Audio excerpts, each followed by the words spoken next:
Hello bachcho, let's read out the question first. 2 point charges of same magnitude and opposite sign are fixed at point A and B.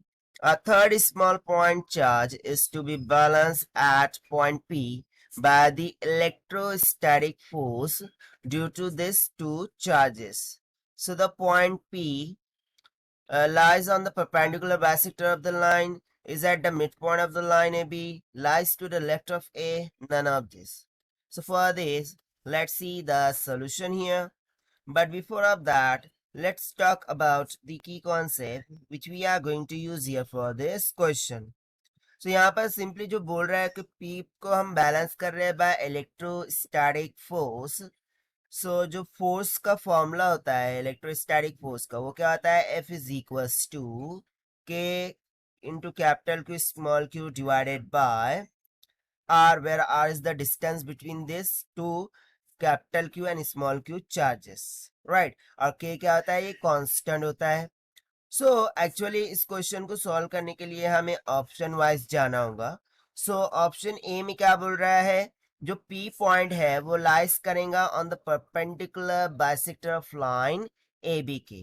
तो चलिए इस case को हम यहाँ पर consider कर लेते हैं कि लेट सपोज कि ये AB लाइन हो गई, ठीक है, जैसा कि हमें गिवन है. यहाँ पर प्लस क्यू चार्ज है, यहाँ पर माइनस क्यू चार्ज है. इनके परपेंडिकुलर बाइसेक्टर पर है, यानी कि मैं परपेंडिकुलर बना लेता हूँ, ठीक है. और यहाँ पर जो चार्ज है वो कौन सा है? स्मॉल क्यू का चार्ज है, ठीक है. सो यदि मैं यहाँ पर पॉजिटिव क्यू चार्ज के थ्रू इस स्मॉल क्यू पर जो फोर्स है उसको कंसिडर करूँ, सो वो कुछ इस डायरेक्शन में हो जाएंगे, लेट्स से F1. और माइनस क्यू चार्ज की वजह से इस डायरेक्शन में एक फोर्स मिल जाएंगी F2. सो इनका जो रिजल्टेंट होगा वो हमें किस डायरेक्शन में मिल जाएगा? इस डायरेक्शन में, that is right hand side. So यहाँ पर देखिए F1 F2 दोनों बैलेंस हो रहे हैं क्या एट पॉइंट Q. बट यहाँ पर बोल क्या रहा है कि जो थर्ड स्मॉल पॉइंट को हम P को ले रहे हैं, it should be balance at point P. वो क्या होना चाहिए? बैलेंस होना चाहिए by the means of electrostatic force due to this two charges. But ये बैलेंस हो रहा है क्या? नहीं. सो ये ऑप्शन तो हमारा क्या हो गया? रॉन्ग हो गया. Now let us check the second option is at the mid point of the line, ठीक है. सो बी के लिए क्या बोल रहा है? बी केस के लिए उसके मिड पॉइंट पर है. तो लेट सपोज कि मैंने लाइन ए बी कंसिडर कर लिया, ठीक है. यहाँ पर हमें गिवन है पॉजिटिव क्यू चार्ज, यहाँ पर है निगेटिव क्यू चार्ज. और सेकंड ऑप्शन के अकॉर्डिंग पी कहाँ लाई कर रहा है? यहाँ पर, ठीक है. पहले केस में पी यहाँ पर था. सो अब इस केस में जो पी है, ठीक है, पी पर हमने चार्ज रखा है लेट्स से स्मॉल क्यू. तो ये जो स्मॉल क्यू है, पॉजिटिव क्यू चार्ज की वजह से जो फोर्स एक्सपीरियंस करेगा वो कहाँ होगा? In this direction, let's say F1, ठीक है. और सिमिलरली जो माइनस क्यू चार्ज है, यानी कि एक्चुअली मैं यहाँ पर प्लस ये जो है ना स्मॉल क्यू चार्ज, उसको मैं पॉजिटिव मान रहा हूँ. सो पॉजिटिव पॉजिटिव क्या हो जाएगा? रिपल्शन. सो ऑब्वियसली फोर्स किस डायरेक्शन में लगेगा? ये राइट डायरेक्शन में लगेगा. And just because of negative positive क्या हो जाएगा? अट्रैक्शन हो जाएगा. बट अगेन जो डायरेक्शन होगा फॉर द फोर्स वो इसी डायरेक्शन में हो जाएगा, दैट इज F2. सो यहाँ पर यदि हम देखें F1 F2 दोनों बैलेंस हो रहे हैं क्या? नहीं. इसीलिए बी ऑप्शन भी हमारा क्या हो गया? रॉन्ग हो गया.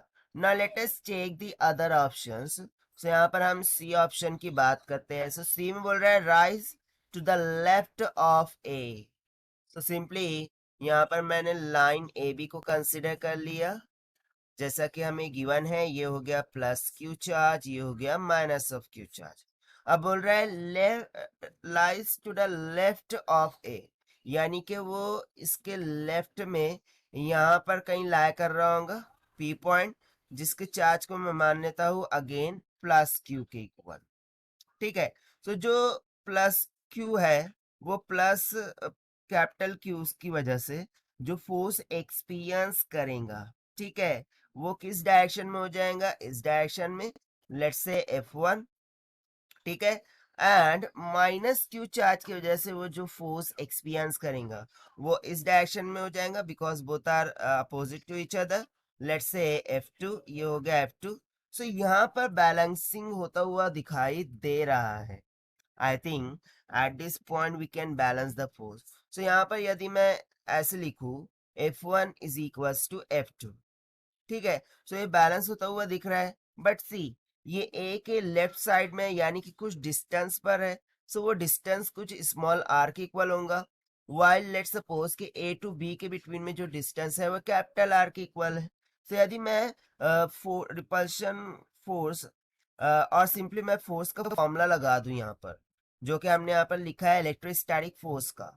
सो वो क्या हो जाएगा? For F1 it will be K cube Q divided by R हो जाएगा. This will be equals to, और F2 क्या होगा? K capital Q small q divided by, यहाँ पर डिस्टेंस जो है तो ऐड हो जाएंगे, small r plus capital R. ठीक है. सो इस केस में देखिए ये दोनों कैंसल हो गए. So R should be equals to R plus R. सो यहाँ से देखिए ये कंडीशन सेटिस्फाई होने के लिए जो ये स्मॉल r है, ठीक है, this should be equals to 0. But ऐसा पॉसिबल हो रहा है क्या इस केस में? नहीं, क्योंकि यहाँ पर r की कुछ तो वैल्यू रहेंगी, क्योंकि ये जो p है वो ऑब्वियसली a से लेफ्ट में लाइज कर रहा है, but it should be at some distance, right? Only in that case it will experience the electrostatic force. So ये कंडीशन भी हमारी क्या हो रही है? रॉन्ग हो रही है, क्योंकि r can't be negate 0 here. Okay. So just because of this जो ऑप्शन सी है वो भी रॉन्ग हो गया. सो फिर राइट ऑप्शन कौन सा हो गया? None of this. So the correct answer for this will be none of this, and this we have found by using the concept of electrostatic force. So this is the required solution. I hope you understood it well. Best of luck. Thank you.